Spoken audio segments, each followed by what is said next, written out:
Laurence C. Jones, a administrator born. Laurence Jones was born on this date in 1882.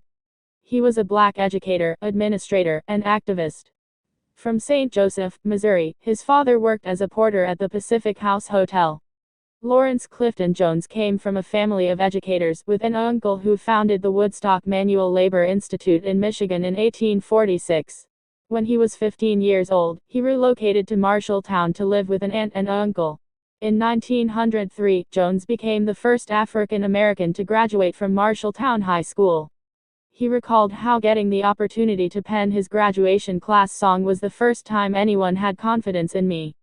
After graduating from the University of Iowa in 1908, Jones turned down an offer to teach at Tuskegee Institute in Alabama, instead opting to teach at the small Utica Institute, a school for African American children located in Utica, Mississippi.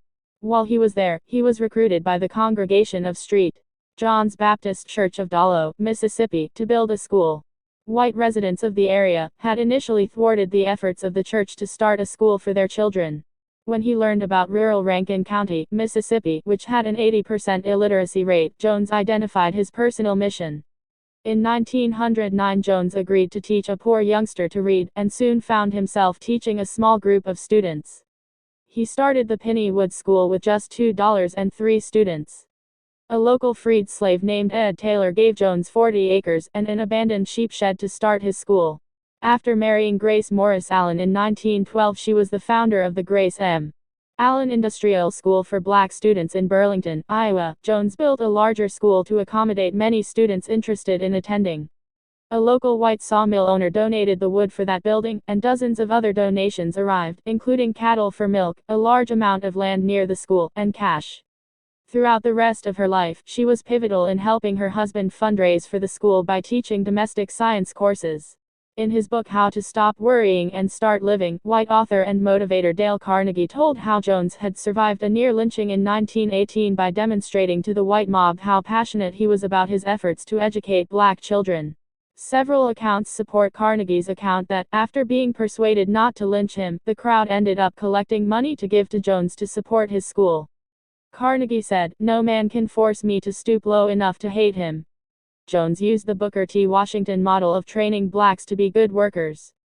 He followed the Jim Crow social codes of the South, and his school thrived without controversy and with encouragement from white people throughout Mississippi. Piney Woods taught agriculture, carpentry, dairy farming, and construction. Under his guidance, students were responsible for building many of the facilities on the campus, starting with a boys' dorm in 1922. In 1929, with the arrival of Martha Louise Morrow Fox to serve as principal, the Mississippi Blind School for Negroes was founded on the campus. It eventually moved to Jackson, Mississippi. With assistance from his wife, Jones led several singing groups across the South, the Midwest, and the East on fundraising tours. The school's 5 Blind Boys of Mississippi, the Cotton Blossom Singers, and the International Sweethearts of Rhythm were 3 of several acts. His daughter Helen Jones Woods was a member of the band. Beginning in the 1930s, the school also sponsored baseball teams as part of the fundraising efforts. Jones appeared on the This Is Your Life television show in the 1950s and, after telling his story, asked viewers to each send in $1 to support the school. This bid eventually raised $700,000, with which Jones began the school's endowment fund, which was reported to be at $7 million in 1975. He received honorary doctorates from Clark College, Cornell College, University of Dubuque, and Otterbein College. He also earned an honorary Master of Arts from the Tuskegee Institute. He was recognized for his contributions to the education of African American children by the University of Iowa when college president Virgil Hancher named him one of the university's most outstanding alumni in 1954.